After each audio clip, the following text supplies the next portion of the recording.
We had reported earlier that the DRDO's Electronics and Radar Development Establishment had started work on the development of the UTAM Mark-2 radar with 992 transmit-receive modules for the Tejas Mark-2 fighter program.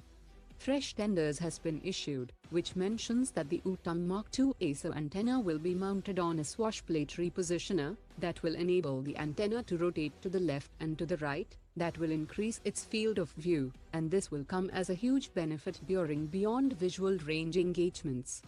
The swash plate repositioner will give a 140-degree search volume within a 200-degree look angle around the nose of the aircraft, which means that it will allow the radar to be pointed at the enemy target without the aircraft nose pointing at it, which will minimize the possibility of an opponent launching a missile towards the Tejas Mark-2.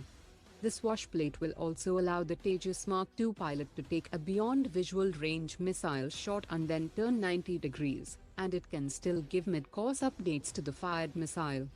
The UTAM Mark-2 is much smaller than the UTAM Mark-1 radar, but it will pack more transmit-receive modules, and with 20% more peak power than the Mark-1 radar, it will come with improved search track and detection capabilities.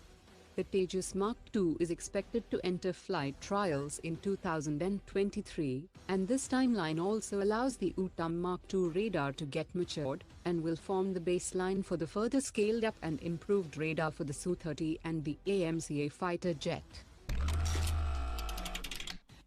A group of senior Indian Navy admirals will visit the Royal Navy's HMS Queen Elizabeth aircraft carrier tomorrow, during which officials from both sides will discuss the Rolls-Royce's offer to power India's second indigenous aircraft carrier with the MT-30 marine gas turbine engine that also powers the British carrier.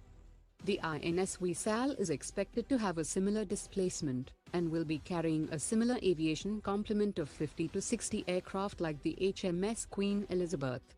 The president of Rolls-Royce India has said that the company is all set to showcase the Indian Navy, its capabilities to design, build and deliver customized power and propulsion solutions for India's next-generation warships, and Rolls-Royce is the only manufacturer in the world that has provided naval marine gas turbine generators into frontline integrated full electric propulsion-powered destroyers and aircraft carriers. In addition to its existing M-triple howitzers and the Bofors guns, the Indian Army has deployed a sizable number of upgraded L70 anti-aircraft guns along the line of actual control in the eastern sector. The upgraded L70 has a range of 3.5 kilometers and has received enhanced target acquisition and automatic target tracking capability under all-weather conditions, with high-resolution electro-optical sensors comprising a daylight television camera, a thermal imaging camera and a laser rangefinder. The L70 is also equipped with a muzzle velocity radar for enhancing its accuracy, and has been integrated with a high-end Israeli radar system that gives it more flexibility in its deployment. Officials have said that Bharat Electronics Limited has upgraded about 200 guns at a cost of 575 crore rupees. They also informed that 75 out of the 145 M777 howitzers have been inducted and deployed both along the LOC and LAC.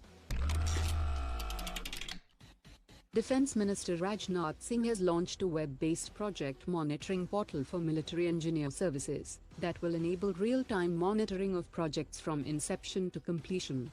All stakeholders including the armed forces can now gain access to the project information, like construction and provisioning of several runway infrastructures and specialized marine structures.